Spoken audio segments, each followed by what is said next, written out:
Então, a primeira mensagem que eu quero deixar com vocês, assim, para inspirar todos, é essa: saúde é barata, a doença é cara.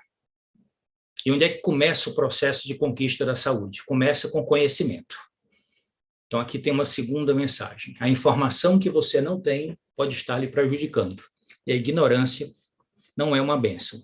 Então, hoje à noite, nós teremos um conjunto de informações que vão ser de extrema praticidade. Então, vocês vão ter conceitos poderosos e atualizados e também um veículo para colocar esses conceitos em prática e usufruir dos melhores benefícios.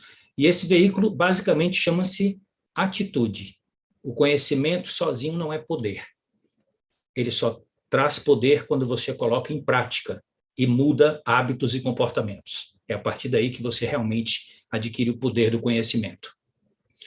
Vamos começar, então, a nossa aula falando sobre um contexto importante, que é o conhecimento científico tradicional. Quando eu estava em sala de aula, ensinando ciências biológicas há 3 décadas, eu tive o privilégio de escrever alguns livros, como a Argélia falou, e essa daqui é a minha obra principal.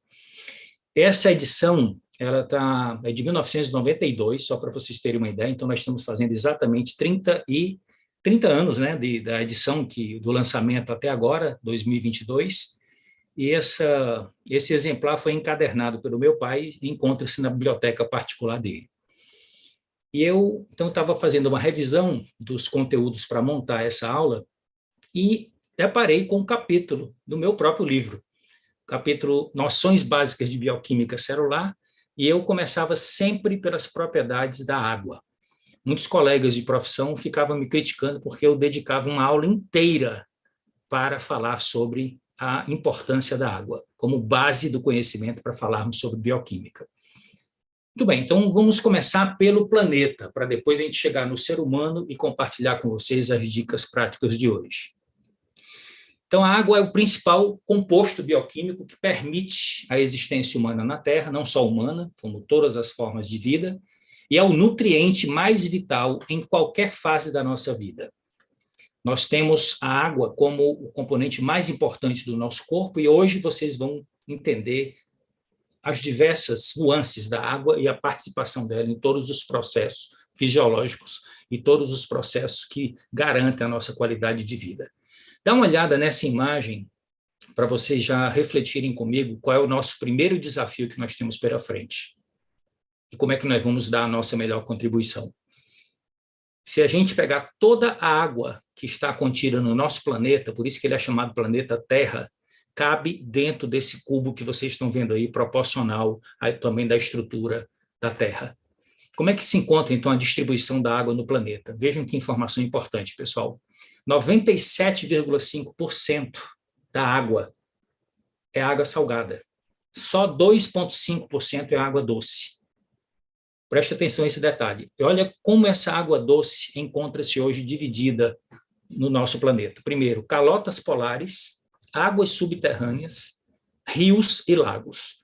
Então, a gente tem que ter muito cuidado com essa informação, porque a falta dessa informação leva ao desconhecimento e ao desperdício. E esse desperdício está afetando a qualidade de vida de muitos seres humanos. Uma em cada 3 pessoas hoje no mundo, cerca de 2,5 bilhões de indivíduos, não têm acesso à água potável, de acordo com a Organização Mundial da Saúde, a Unicef. Vocês estão vendo aí a foto de uma criança com um comportamento animal, bebendo água estagnada, água que não é potável, porque está absolutamente necessitada. Então, como é que nós podemos, no cotidiano, no dia a dia, hoje, amanhã e sempre, termos cuidados para que a gente possa desenvolver algumas práticas de economia doméstica de água? Primeira coisa, lavar a louça. Se você controla a abertura da torneira, não deixa a torneira aberta enquanto você está lavando, você já pode ter uma economia absurda, porque aqui estão os cálculos. 15 minutos que você leva lavando a louça são mais de 240 litros se você deixar a torneira aberta. Caixa de descarga. Se você fizer uso da descarga completa, você pode jogar fora 20 litros numa única descarga, ou até mais. Se você, então, economizar e, por exemplo, deixar para urinar quando você vai tomar banho, você já pode ter aí uma economia de água significativa. Outra dica, escovar os dentes. Não deixar a torneira aberta. Fazer a barba, não deixar a torneira aberta. Abrir somente quando é necessário. O banho de chuveiro, não ficar cantando debaixo d'água. Ter a oportunidade de cantar em outros ambientes, porque nós temos necessidade importante e urgente de economia de água, pessoal. A gente só sabe a importância da água quando falta água na nossa casa. E outra dica é lavar o carro. Ao invés de usar a mangueira que fica ligada, você usar o balde. Então, todos esses pequenos detalhes de economia de água que você pode praticar no dia a dia na sua casa, os especialistas calculam que um indivíduo adulto pode chegar a economizar, praticando tudo isso aqui, cerca de uma piscina olímpica de água em um ano. Então, isso é muita coisa quando a gente coloca o efeito acumulado. Agora, vamos falar sobre uma outra dimensão da nossa prática diária que nós podemos ter conhecimento e usar para a economia de água. Estamos falando aqui da alimentação. Vejam que informação importante essa daqui. A Herbalife Nutrition, ela usa proteína de soja em vários produtos. Eu acredito que isso é do conhecimento de boa parte de vocês. Em comparação com as proteínas animais, ela é uma fonte de proteína ecologicamente correta. Por quê? Fornece até 16 vezes, melhor, 17 vezes mais proteína por hectare do que a carne, frango e leite, que são as principais fontes desejadas pela população, além de usar muito menos água do que as proteínas de origem animal. Nosso foco aqui hoje é falar sobre água. Então, como assim a minha alimentação pode contribuir com a sustentabilidade? Veja essa informação aqui curiosa. Para produzir 1 quilo de carne bovina, são necessários 15 mil litros de água potável. A maioria das pessoas não tem essa informação. E quando você faz uso da soja, quando você consome a soja como ser humano, não consumindo a soja através da carne bovina, da carne suína, como acontece com a maioria das pessoas. Grande parte da produção de soja no nosso país, somos o segundo maior produtor de soja do mundo, é feita para transformar em ração para alimentar animal, para poder os seres humanos que não vivem sem carne se alimentarem diretamente. Então, quando você usa a soja como fonte primária de proteína, além de você alimentar muito mais pessoas, olha a quantidade de água, meus amigos, que é usada para produzir 1 quilo de proteína isolada de soja. Não chega nem a 40 litros de água, comparado com 15 mil litros para 1 quilo de carne bovina. Então, se nós pudermos resumir, essa tela, que foi extraída de um artigo científico recente, fala sobre a importância de nós comermos mais vegetais e menos animais, em primeiro lugar, pela nossa saúde, em segundo lugar, pela saúde do planeta, para termos uma atitude mais consciente, mais coerente. Observem esse gráfico aqui, ó. No extremo esquerdo, nós temos a menor utilização de terra, a menor utilização de água potável e a menor liberação de gases de efeito estufa, representada aqui pela soja e seus produtos derivados. As plantas, de uma maneira geral, têm esse impacto reduzido no ambiente. Os alimentos de origem animal, exatamente o contrário. Então, quando você fica sem comer carne, você dá a sua contribuição. Não estamos falando aqui, fazendo apologia ao veganismo. Estamos fazendo uma recomendação de aumentar o consumo de vegetais enquanto diminuímos o consumo de animais. 5 vezes mais água utilizada, quando você consome produtos de origem animal, 10 vezes mais terra é utilizada e 25 vezes mais liberação de gases de efeito estufa. Então, eu criei essa mensagem aqui como uma espécie de desiderato para que as pessoas se inspirem e pratiquem. Coma mais vegetais e menos animais, porque é melhor para você e melhor para o planeta. Agora vamos entrar na matéria propriamente dita. A água ela é responsável por cerca de 60% a 70% do corpo, do peso do nosso corpo. Então, nós somos verdadeiros aquários ambulantes. Quando eu estava em sala de aula, dando aula de biologia, eu gostava muito de fazer uma provocação com os meus alunos. Eu escolhia um aluno aleatoriamente, colocava esse aluno em cima de uma cadeira, na frente de todo mundo, então aquilo já chamava bastante atenção, e aí pedia que todo mundo ficasse em silêncio e pedia que eles tentassem ouvir o barulho. Aí eu pegava o aluno e sacudia. E ninguém escutava o barulho de água balançando dentro do corpo do aluno, como aconteceria com um recipiente com 60% a 70% preenchido com água.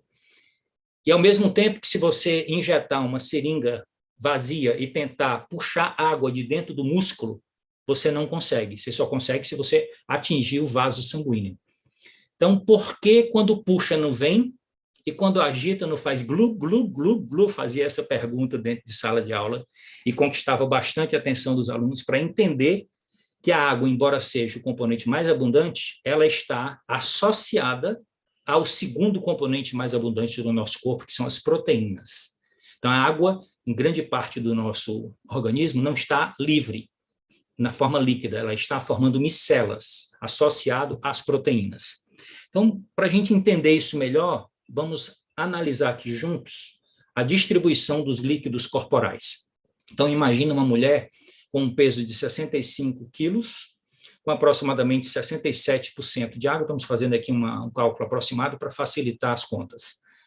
Ou seja, isso dá 43 litros, a quantidade de água que tem no corpo dessa mulher, com 65 quilos e 67% de água. Como é que esses líquidos estão distribuídos? Em 3 grandes compartimentos. A maior parte desses líquidos está dentro das células, nós chamamos líquido intracelular, 40%, representaria 26 litros dos 43. A outra parte é o líquido extracelular, que representa 25%, que daria 16 litros. Esse líquido extracelular, aí você pode falar o intravascular, que são os vasos sanguíneos, os vasos linfáticos, e o intersticial, que está entre as células nos tecidos. E, finalmente, o líquido chamado transcelular, que é só 2%, que seria 1 litro. O que é esse líquido transcelular, Davi? O céfalo raquidiano, que é o líquido que alimenta o nosso cérebro e a nossa coluna vertebral. O líquido sinovial, que alimenta as nossas juntas, articulações. O sêmen, que é produzido por glândulas especiais masculinas e que dá possibilidade de transporte dos espermatozoides. E o humor vítreo e aquoso, que são os líquidos que existem dentro do nosso globo ocular. Então, de uma maneira geral, essa é a distribuição da água no nosso corpo. Então, a água é, sem dúvida, comprovada cientificamente, o nutriente mais importante e o único cuja ausência provocará morte em poucos dias. Então, os efeitos da água no desempenho diário, na saúde, tanto a curto como a longo prazo, são bastante claros, e é sobre isso que nós vamos conversar esta noite. Então, aqui uma informação importante: um adulto médio pode passar até 7 semanas sem comida, mas não sobrevive além de 7 dias sem água, que evidencia a importância desse nutriente para a nossa saúde, para o nosso bem-estar e para a nossa biologia. O Dr. Batman Galidi, que é um médico iraniano já falecido, que fez a sua formação tanto no Irã como na Inglaterra, é um dos maiores especialistas, era um dos maiores especialistas em estudo de água do mundo. E ele tinha uma frase célebre, ele dizia: você não está doente, você está com sede. Então não trate a sede com remédios, beba água. O que ele quer dizer com essa frase? Ele quer dizer o seguinte: que a gente tem que começar a cuidar do nosso estilo de vida, porque grande parte das doenças que nós estamos sofrendo não são doenças de origem genética, são doenças de estilo de vida, não são doenças infecto-contagiosas. A maior parte das doenças hoje, as famosas doenças crônico não transmissíveis, está levando mais de 70% a óbito da população brasileira, podem ser evitadas com mudanças de estilo de vida. Então, aqui uma provocação. O que você costuma fazer quando a luz de alerta acende no painel do seu carro? Dá uma olhadinha aqui na tela. O que normalmente a gente faz quando esses sinais aqui começam a piscar? Dependendo do tipo de luz que está acendendo, você vai resolver o problema.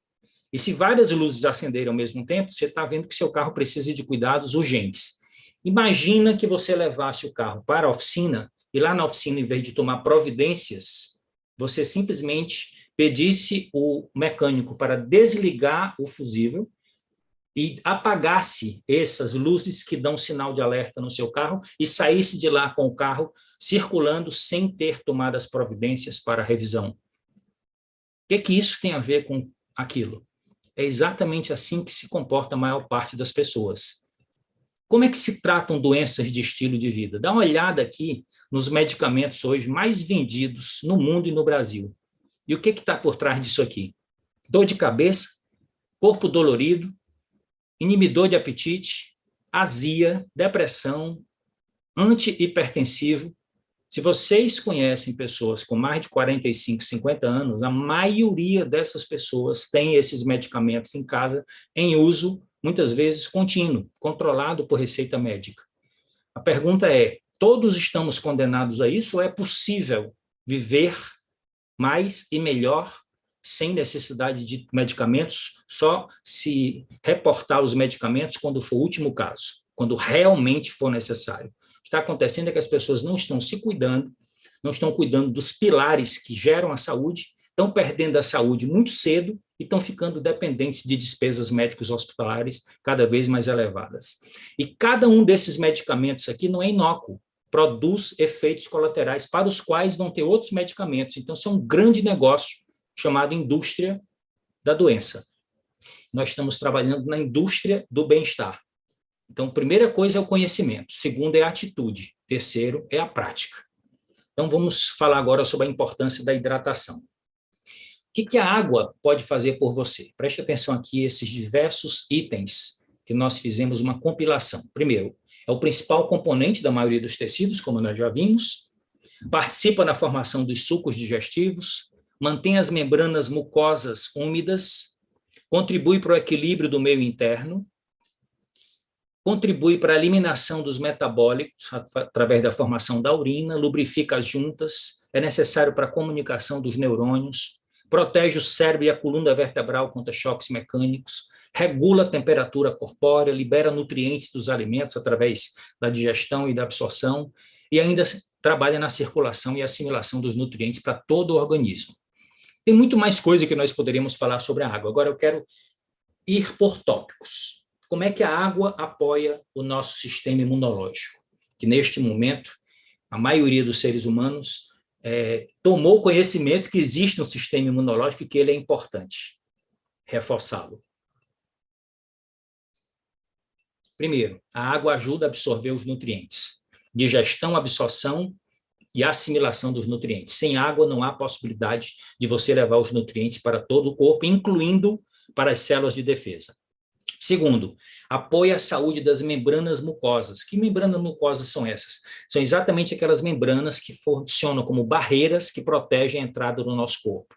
Elas estão na nossa árvore respiratória, no nosso sistema digestório, no nosso sistema gênito-urinário, nas nossas mucosas oculares. Então, todas essas superfícies que protegem contra a entrada no nosso meio interno de agentes que podem provocar doenças, é fundamental que esteja bem hidratada para que essas células especiais do sistema imunológico possam exercer sua função já na entrada, na barreira. Só que quando entra, é preciso que haja um sistema de defesa interno. E esse sistema de defesa interno tem um papel muito importante, o famoso sistema linfático. Esse sistema linfático ele tem gânglios, e nesses gânglios tem células especializadas, glóbulos brancos, que ajudam o corpo a combater infecções. E se o sistema linfático não estiver bem hidratado, só para vocês terem uma ideia, quase 95% da composição do sistema linfático é água. Se você desidrata, o sistema linfático não funciona direito, consequentemente, sua defesa será comprometida. Então, o equilíbrio da água no corpo é o quê? O equilíbrio é entre a água que você ingere e a água que você elimina. Quem é que controla esse equilíbrio? Uma região nobre do teu cérebro, situada na base do cérebro, chamada hipotálamo. Lá ele tem neurônios especializados em analisar a composição química dos fluidos, e quando essa composição química está alterada na sua osmolaridade, ou seja, tem muita concentração de sais e pouca concentração de solvente, aí ele dispara a sensação de sede e bota você para ir atrás de fluidos. Só que beber água somente quando está com sede não é uma boa estratégia, porque a sede é um indicador tardio. Quer dizer, quando sentimos sede, já é um sinal de que você está desidratado. O organismo já não está funcionando direito. Então, uma dica importante aqui, para onde quer que você vá, esteja acompanhado com a sua fonte de hidratação. Desenvolva o hábito de carregar uma garrafinha com você. E garrafinha essa pode ser metálica, pode ser de plástico protegido, plástico que não libere substâncias xenobióticas. Isso tudo vocês podem obter informações na hora que vocês forem adquirir.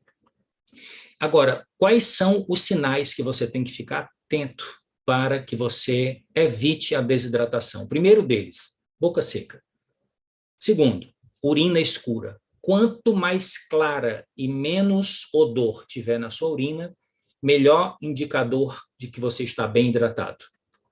Constipação, prisão de ventre, halitose, ou seja, mau hálito, e baixo rendimento nos seus treinos. Tudo isso são evidências, são sinais de que você necessita melhorar a sua hidratação. Entretanto, precisamos dar uma atenção especial para esses dois momentos da nossa vida, o momento em que nós somos bem novos e o momento em que nós estamos terminando a nossa jornada. Então, pessoas, indivíduos, crianças com menos de 2 anos de idade, ainda está sendo formada a estrutura do hipotálamo que controla os mecanismos da sede. Então, a criança tem que ter muita atenção com a sua hidratação. E os idosos estão perdendo exatamente o oposto. Então, esses casos aqui à esquerda é a responsabilidade dos pais ficarem atentos e dos cuidadores, e à direita é necessário que desenvolva o hábito de tomar água. Isso vale para qualquer idade, certo? Mas no caso da terceira idade, na fase em que nós somos idosos e que vamos perdendo a percepção da sede, nós precisamos beber água independente de termos sede. Esse estudo aqui que foi desenvolvido numa província na China, província de Hunan, onde tem muitos centenários, eles fizeram uma pesquisa e foi demonstrada uma relação altamente significativa entre a qualidade da água mineral, principalmente a riqueza de oligoelementos, são aqueles minerais que têm pequena concentração, como zinco, selênio, manganês, molibdênio, cromo, na água potável, e a saúde desses centenários que participaram desse estudo. E a conclusão foi bem clara. A água potável apresentou como um dos maiores fatores para a saúde local e a longevidade dos centenários. Então, a mensagem está boa. Beber água pode nos proporcionar viver mais e melhor. Agora, como é que ocorre esse equilíbrio da hidratação? Como é que ocorre o equilíbrio hídrico do corpo? Observem esse gráfico. Esse estudo, vocês estão vendo aqui o título, né? A água como um nutriente essencial e as bases fisiológicas da hidratação. Onde é que começa, então, toda a fisiologia da hidratação? Começa nesse equilíbrio entre a água que entra e a água que sai. Vamos analisar primeiro a água que sai. Todo mundo sabe que sai água pela urina, sai água pela pele, pelo suor e pela própria transpiração cutânea, sai água pelo ar que nós expiramos e sai água pelas fezes. Se nós somarmos tudo, nós estamos falando aqui de aproximadamente 2,5 litros em um ambiente cuja temperatura não esteja muito elevada e uma pessoa que não esteja praticando exercícios físicos mais intensos.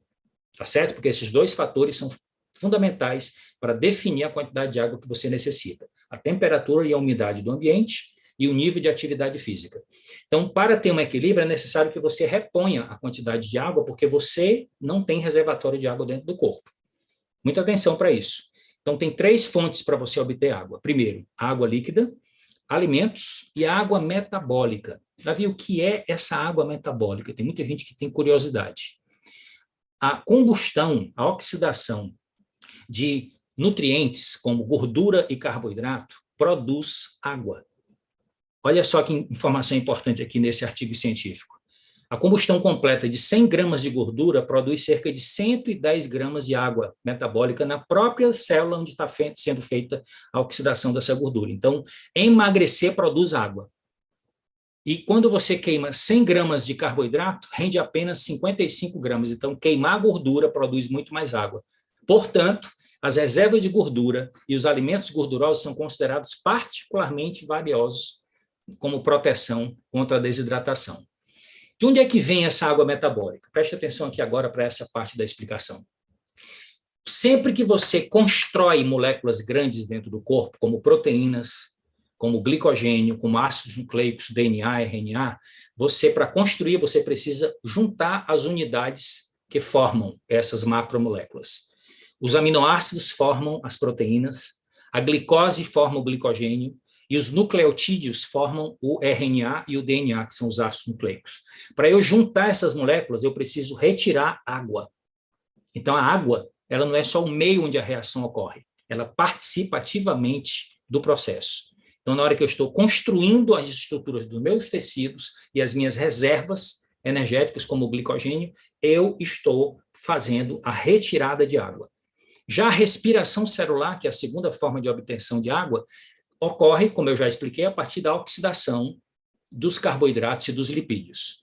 Então, de uma maneira geral, como é que nós podemos definir as duas grandes fases do que nós chamamos de metabolismo, que é o conjunto das reações químicas, bioquímicas que ocorrem no nosso corpo para manter as nossas funções vitais.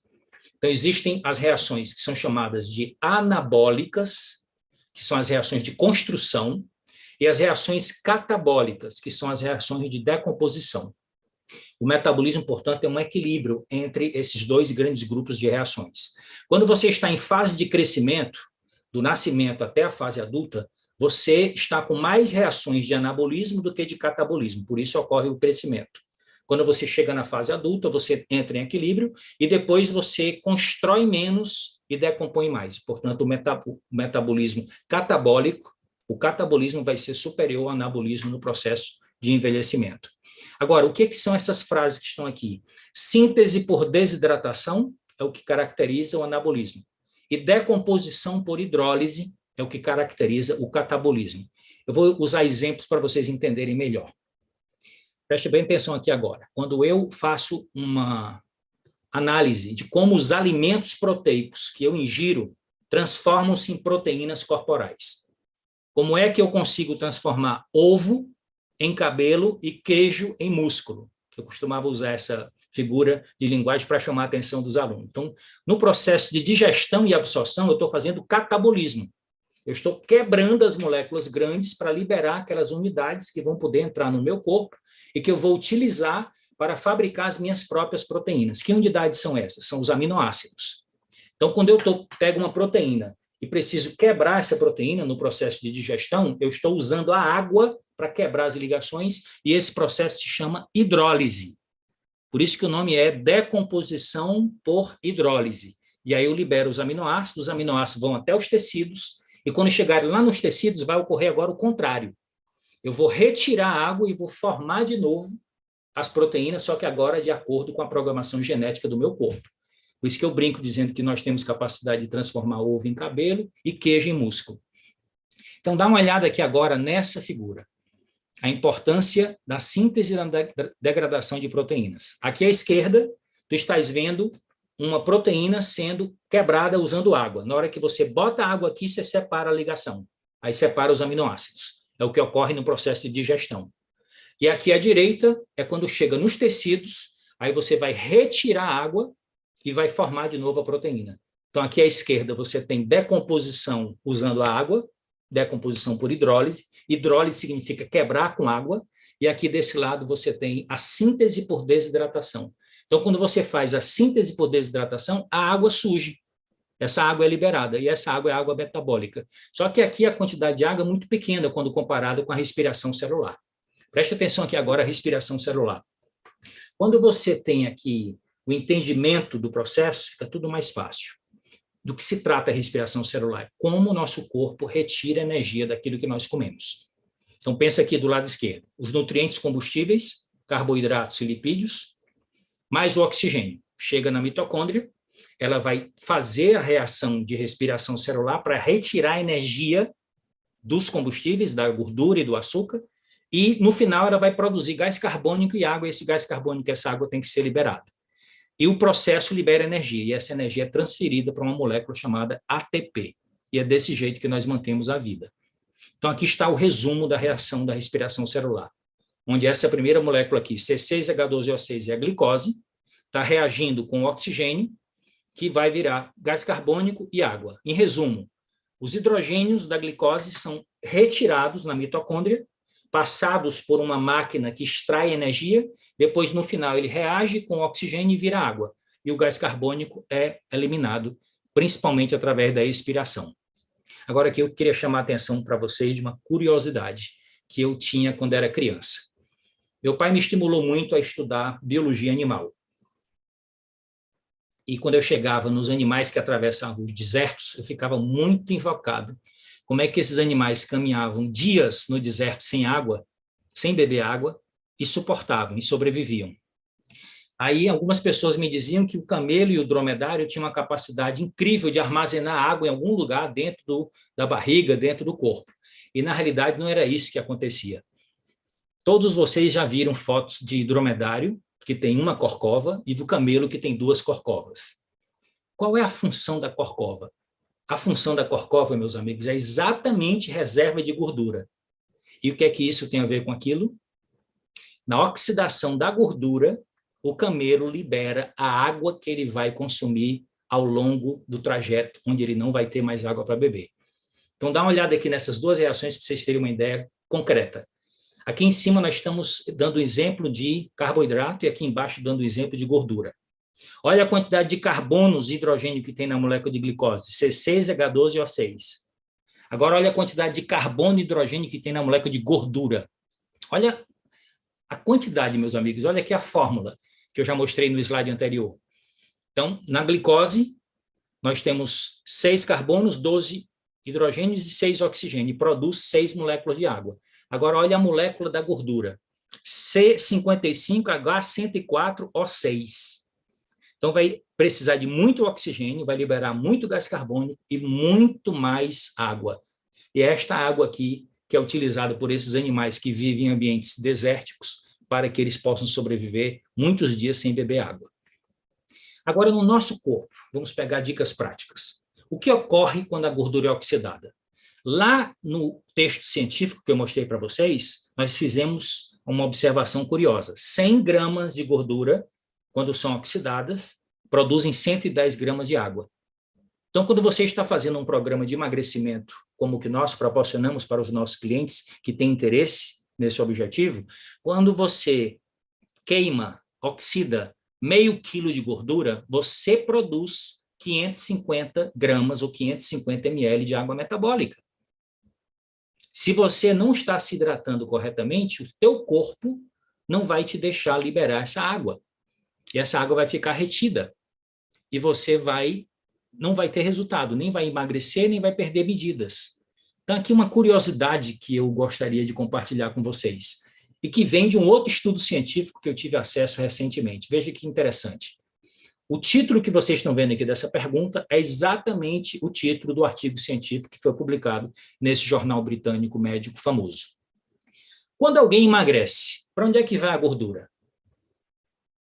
Para um pouquinho para pensar. A gente escuta não sei quantas respostas a respeito dessa pergunta. E no próprio artigo científico, eles mostram uma pesquisa que foi feita com uma amostra de médicos, nutricionistas e educadores físicos e vejam a quantidade de respostas que foram obtidas a partir dessa pergunta. Quando você emagrece, para onde é que vai a gordura? Parte deles fala que vai se transformar em energia e calor. Parte deles fala que vai se transformar em outras coisas que não foram bem definidas. Outra parte fala que vai virar fezes, vai ser eliminado pelo intestino, vai se transformar em músculo, vai sair sob a forma de suor e urina, não sabem, e lá no final, somente os nutricionistas responderam que vai sair do corpo sob a forma de gás carbônico e água. Querem saber o resultado da pesquisa? Cientificamente comprovado, para onde é que vai a gordura que você queima quando está emagrecendo? Sai do seu corpo através dos pulmões sob a forma principalmente de CO2, porque parte da água que é produzida também o próprio organismo utiliza em outras reações. Já o CO2 não participa, então ele é eliminado através dos pulmões. Então, grave isso. Quando você emagrece, a gordura é oxidada e grande parte dela é eliminada através dos pulmões. Agora, o que mais que ocorre quando a gordura é oxidada? O que ocorre é que esse tipo de fenômeno que vocês estão vendo aqui desenhado é muito importante saber o que é que está acontecendo dentro do corpo. Lá atrás, vocês estão vendo as células de gordura bem ampliadas. Aqui à esquerda, vocês estão vendo o fígado e à direita, vocês estão vendo os rins. Quando você começa a perder gordura, diminuir o tamanho da célula de gordura, vai haver liberação de toxinas que estão armazenadas dentro da célula de gordura. Quanto mais toxina você expõe em seu corpo, através da poluição, através de alimentos com muitos aditivos químicos, através do tabagismo, através de uso abusivo de medicamentos, tudo isso se acumula dentro do corpo. Então, quando você emagrece, essas toxinas são liberadas, passa para o fígado transforma, depois passa para os rins eliminarem. Então, a eliminação de xenobióticos é outra função interessante, envolvendo esses 3 tecidos, quando a gordura é oxidada. Agora, é necessário que os rins estejam funcionando bem. Olha que dado interessante. Todos os dias os rins filtram ao redor de 120 a 150 litros de fluidos no nosso corpo. Lembrar que nós temos entre 5 a 7 litros de sangue. Passa pelos rins 120 a 150 por dia. Só que desses, aproximadamente 1 a 2 litros são removidos do corpo sob a forma de urina, o restante volta para a corrente sanguínea. Então, a água é essencial para o bom funcionamento dos rins. Se os rins não receberem água, eles não vão funcionar direito e não vão tirar os resíduos do metabolismo e os xenobióticos, e você vai terminar se intoxicando. Agora, a gente fala muito em rim e esquece de falar no cérebro. Né? Quando fala assim, se eu não beber água, vai ter pedra nos rins. Vocês já escutaram esse tipo de mensagem. Só que o cérebro, que é composto 85% de água, ele é extremamente sensível a pequenas mudanças na nossa hidratação. Então, apenas 2% de perda de água, da estrutura de água do nosso corpo, já pode causar redução de memória, enfraquecimento de outras funções cognitivas, como concentração, atenção, aprendizagem, velocidade de processamento de dados, tudo isso. Esse artigo científico aqui está falando. A desidratação provoca um significativo comprometimento do desempenho cognitivo. Portanto, também precisamos de água para o bom funcionamento das funções cerebrais. E que quantidade de água se recomenda hoje cientificamente? Que a gente escuta também aquela recomendação genérica, né? Você tem que beber pelo menos 2 litros de água por dia, que dariam 8 copos de 250 ml. Só que isso é muito geral. Então, de acordo com o Instituto de Medicina da Academia de Ciências dos Estados Unidos, a recomendação de um adulto deve ser, para homens, nessa faixa etária de 19 a 70 anos, 3,7 litros de líquidos. E para mulheres, na mesma faixa etária, 2,7. As mulheres têm menos água porque têm mais gordura no corpo, certo? E isso explica porque tem um metabolismo também mais baixo e mais dificuldade de emagrecimento. Agora, como é que eu posso transformar isso aqui num cálculo mais prático? Que é muito difícil, né? Você fazer a medição disso aqui para cada pessoa. Então, existe uma dica que é, como referência, você usa 35 ml por quilo por dia. Então, você pega o seu peso atual e multiplica por 35 ml. Se você é uma pessoa que pesa 70 quilos, multiplicando por 35 ml, nós estamos falando de 2,5 litros. Agora, como é que eu obtenho essa hidratação? Preste atenção aqui a essa informação científica. O mesmo Instituto de Medicina recomenda que 80% da ingestão total de líquidos deve ser água potável e outras bebidas, enquanto que os 20% restantes devem vir dos alimentos. Então, eu montei esse gráfico aqui para vocês gravarem. Do lado esquerdo, 80%. Do lado direito, 20%. Do lado esquerdo, água e bebidas, principalmente chás, que tem baixa caloria, que tem efeitos fisiológicos interessantes pelos seus compostos bioativos, e alimentos, principalmente alimentos ricos em água, que são os alimentos de origem vegetal. Agora eu quero chamar a atenção para esse ponto aqui. Eu montei esse slide aqui com a fonte citada, que é esse tratado de nutrição básica e dietoterapia, para mostrar para vocês o total de sucos digestivos que o nosso corpo produz em um dia, para você chegar à sua própria conclusão se é necessário você ficar bebendo água e líquidos durante a refeição. Se você mastigar bem, vai ser 1,5 litro de saliva, 2,5 litros de suco gástrico, meio litro de bile, 700 ml de suco pancreático e 3 litros de secreções intestinais. Totaliza mais de 8 litros de secreções digestivas. Precisa estar colocando refrigerante aí junto com a comida? De forma nenhuma. O que nós precisamos é mastigar corretamente para que a gente possa usar os nossos próprios líquidos, sucos digestivos, da forma correta a nosso favor. Agora, falando sobre os líquidos. Primeiro, prefira sempre água mineral e recipientes de vidro. Diminua o consumo de recipientes de plástico, porque esses recipientes, quando eles são transportados a longas distâncias, boa parte desses plásticos liberam xenobióticos, principalmente bisfenol A e fitalatos, que acumulados no corpo terminam trazendo problemas endócrinos. Então, vamos dar preferência à água servida e acondicionada dentro de recipientes de vidro. Sobre o chá, esse daqui é o mais espetacular dos chás e a bebida mais consumida no mundo depois da água.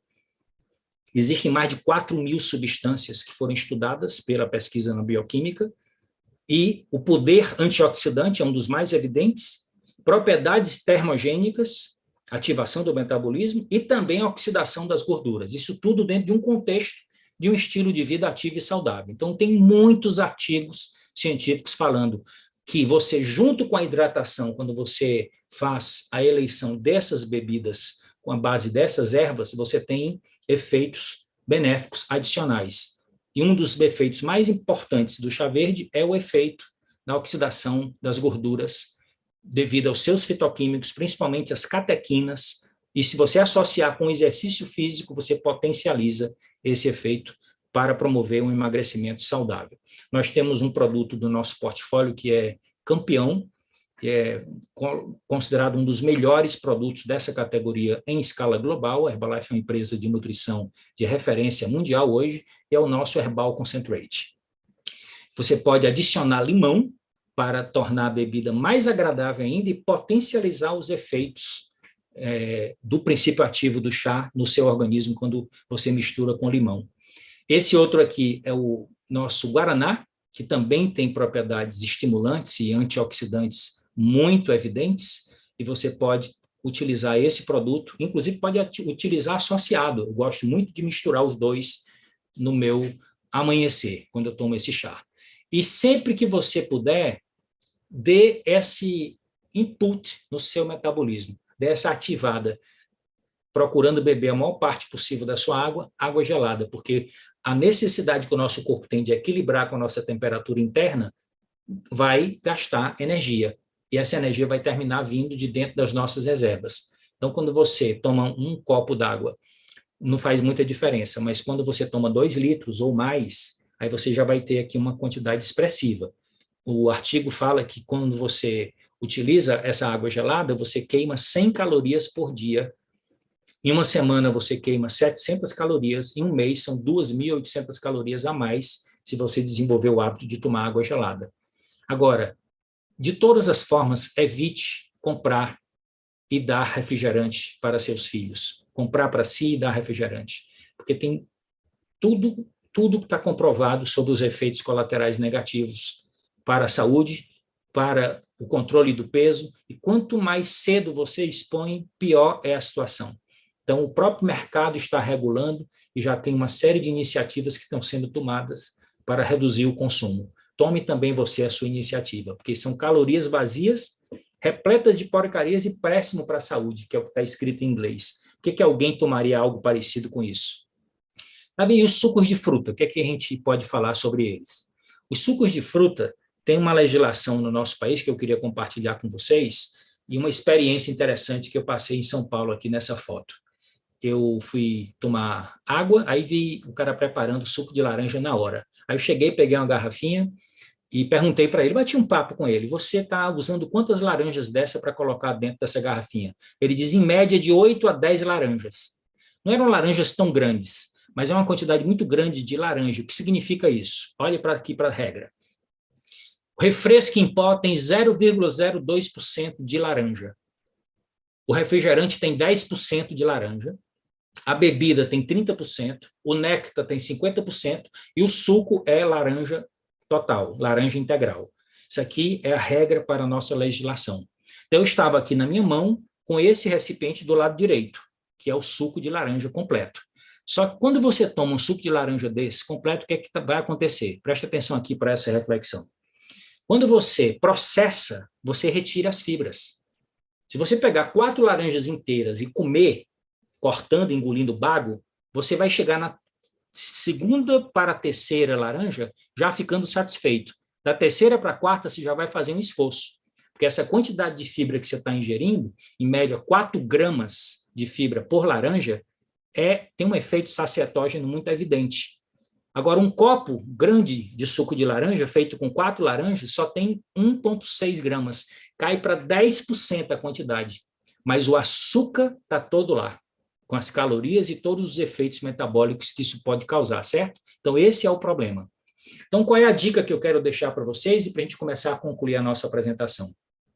Sempre que possível, hidrate-se com mais frutas e mais vegetais integrais, inteiros. Vocês estão vendo aqui 6 exemplos de frutos e vegetais que têm alto teor de água, e uma ótima densidade nutricional. E aqui à esquerda vocês estão vendo uma salada típica minha, em que eu misturo mais de 10 vegetais diferentes, que já me dá uma excelente nutrição, uma quantidade significativa de fibras pré-bióticas e também uma quantidade razoável de hidratação, de maneira que eu vou para o prato principal já bem mais educado e vou ingerir muito menos volume. Esse daqui é um produto nosso, chamado Fiber Concentrate, que é uma mistura concentrada, quase em formato de gel, que você pode utilizar para preparar uma bebida altamente refrescante, saborosíssima, que tem fibras em quantidades bem razoáveis, são 3 gramas de fibra por porção, e que você pode utilizar ao longo do seu dia ou antes das refeições. Davi, quando eu pratico exercícios físicos, o que é que acontece com a minha necessidade de água? Você aumenta, principalmente se for uma duração superior a 30 minutos, porque você começa a perder não só água, como também eletrólitos, sais minerais através do suor, e isso precisa ser reposto. Então, a Herbalife desenvolveu, em parceria com o campeão Cristiano Ronaldo, um produto chamado CR7 Drive, que é uma bebida de reposição hidroeletrolítica que contém carboidratos para você repor o glicogênio que foi gasto nos seus músculos, no seu fígado, mas com vitaminas e minerais, de maneira que você combina a hidratação, o fornecimento de energia e a melhoria da performance. E ele é saborosíssimo. Quem pratica regularmente exercícios mais intensos pode usar antes, durante ou depois, que os efeitos são espetaculares. Outra pergunta que o pessoal faz, e a água de coco? A água de coco é uma das maiores fontes de potássio, pouquíssimas calorias, estão vendo aqui, 44 calorias por 200 ml, e muitos nutrientes, livre de gordura, a água, e com alto poder reidratante. Em algumas situações de desafios, a utilização de água de coco até como soro, em situações de guerra, como tem registro na história. Agora aqui as dicas finais. Por que não se deve misturar álcool com antibiótico? Todo mundo aqui já ouviu essa recomendação. Menina, não pode beber não, porque tu está tomando antibiótico. Qual é a relação? O álcool, ele inibe o hormônio antidiurético. Então, você produz muito mais líquidos, excreta muito mais líquidos quando você está tomando álcool. E faz com que o antibiótico seja eliminado pela urina e não se concentre devidamente no tecido para executar a sua função. O álcool em si tem efeitos colaterais com uma boa parte dos antibióticos, mas o principal efeito, de uma maneira geral, é simplesmente excretar a droga e a droga não faz o efeito desejável. Então, a pergunta, eu posso matar a minha sede com uma cerveja bem gelada? Eu acabei de falar, o álcool ele tem um desafio. Ele desidrata, ele acelera o processo de desidratação. Isso sem falar com o problema que está acontecendo no mundo, são 3 milhões de mortes por ano resultantes do uso nocivo de álcool, que representa 5,3% de todas as mortes. São mais de 200 doenças e lesões que ocorrem devido ao alcoolismo. Então, qual é a dica? Se for beber, faça com estilo e moderação, lembrando-se sempre da sua hidratação.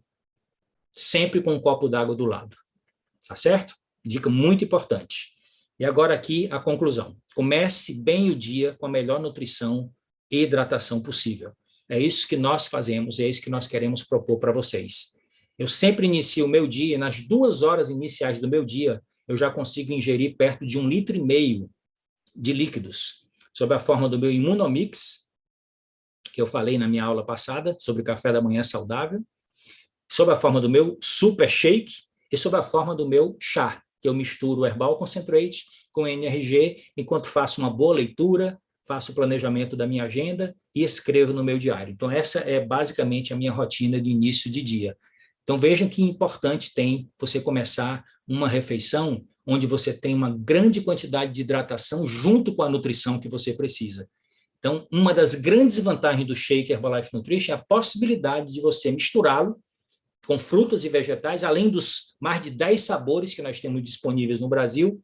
Você permite você variar o sabor, aumentando a hidratação e, ao mesmo tempo, os benefícios nutricionais. E aqui eu queria deixar com vocês as minhas últimas dicas. Os 10 benefícios de manter-se hidratado. Então, como a gente viu nessa aula, a água é o nutriente mais importante do corpo Eu queria que vocês pegassem agora essas últimas dicas para vocês lembrarem e ficarem com essas informações. Primeiro, converte os alimentos em combustível e libera energia. Se você está desidratado, você vai retardar seu metabolismo e vai diminuir a liberação de energia e vai também diminuir a oxidação das gorduras, que é fundamental para o emagrecimento. Segundo, manter o nível sanguíneo saudável. A desidratação pode tornar o sangue espesso, favorecendo a formação de trombos, que vocês sabem que está por trás dos problemas cardiovasculares, como infarto do miocárdio e acidentes vasculares cerebrais. Terceiro, manter as juntas lubrificadas e macias. Isso é fundamental para quem pratica exercício, para quem quer locomoção a longo prazo. A hidratação pode reduzir as dores articulares e facilitar o movimento, sobretudo nas pessoas mais idosas. Próximo, transportar sangue com oxigênio e nutrientes. A desidratação pode prejudicar essa função essencial do nosso sangue, prejudicando o funcionamento e o desempenho de todo o organismo. Equilibrar a distribuição dos eletrólitos, que são aqueles sais minerais importantes para manter o volume das nossas células e a transferência dos fluidos nos nossos diversos tecidos da maneira equilibrada. Então, a hidratação ela previne a fadiga muscular e proporciona uma boa transmissão de impulsos nervosos. Remoção dos resíduos metabólicos, que nós falamos bastante. A hidratação ajuda o fígado a detoxificar e os rins a eliminar os resíduos do metabolismo e as substâncias tóxicas. Digerir alimentos, absorver e assimilar os nutrientes. A hidratação contribui para a formação dos sucos digestivos, mas também proporciona a ação das enzimas que liberam os nutrientes dos alimentos para que cheguem até as nossas células. Manter a pele mais jovem e macia, portanto, beleza, estética, aparência. A desidratação torna a pele seca e enrugada, diminuindo a sua eficácia no controle da perda excessiva de líquidos corpóreos. Manter o equilíbrio da temperatura do corpo. Isso aqui é uma das principais funções da água na nossa biologia. A desidratação prejudica a sudorese, que é um dos mecanismos centrais na regulação da temperatura corpórea, principalmente quando você está envelhecendo. E, finalmente, reduz a sensação de fome. Beber um bom copo d'água antes da refeição principal pode ajudar a ingerir menos alimentos, além de facilitar a sua boa digestão. Então, aqui, a gente conclui a nossa aula de hoje.